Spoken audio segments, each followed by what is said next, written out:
la team, j'espère que vous allez bien. Aujourd'hui on se retrouve pour une nouvelle vidéo pour voir quelle est la différence entre a et an en anglais.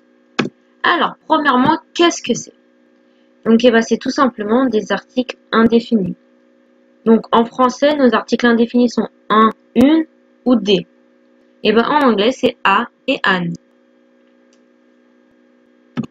Ensuite, il n'y a pas de singulier et de pluriel. Par exemple, si en français je veux dire une maison, si je veux le dire au pluriel, je dirais des maisons. Donc j'utiliserai l'article indéfini des pour le pluriel et une pour le singulier. Or, en anglais, on utilise l'article indéfini a pour une maison, donc a house, mais quand on le met au pluriel, on enlève l'article indéfini, il y a zéro article, donc on dit juste houses. Donc au singulier, ça nous donne a house, et au pluriel, ça nous donne houses. On ne met pas d'article au pluriel. Ensuite, il n'y a pas de masculin et de féminin. En effet, en français, on va dire une serviette et un arbre. Donc on a deux articles indéfinis différents quand on parle au masculin et quand on parle au féminin. Alors qu'en anglais, on va utiliser le même article indéfini. A napkin, a tree. Une serviette, un arbre.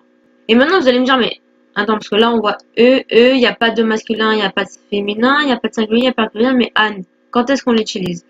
Eh bien, et an ont exactement la même traduction. Mais il y a quand même une petite différence. Et donc, je vais vous expliquer quelle est la différence entre a et an. Donc, a, on l'utilise devant un son consonne. Et an, on l'utilise devant un son voyelle. Je vais vous donner des exemples pour que ce soit plus clair. A house, a woman, a horrible dream. Donc, vous voyez, a house, H est une consonne, donc on utilise l'article indéfini E. A woman, W est une consonne, on utilise l'article indéfini E. Et ensuite, pour an, on l'utilise devant un son voyelle. Donc, an honest man, an apple, an ice cream. Donc là, vous voyez que an apple et an ice cream, il y a un I et un A qui sont deux voyelles, donc on utilise an. Donc vous allez me dire, pourquoi on utilise he pour a horrible movie, mais pour honest man, on utilise an?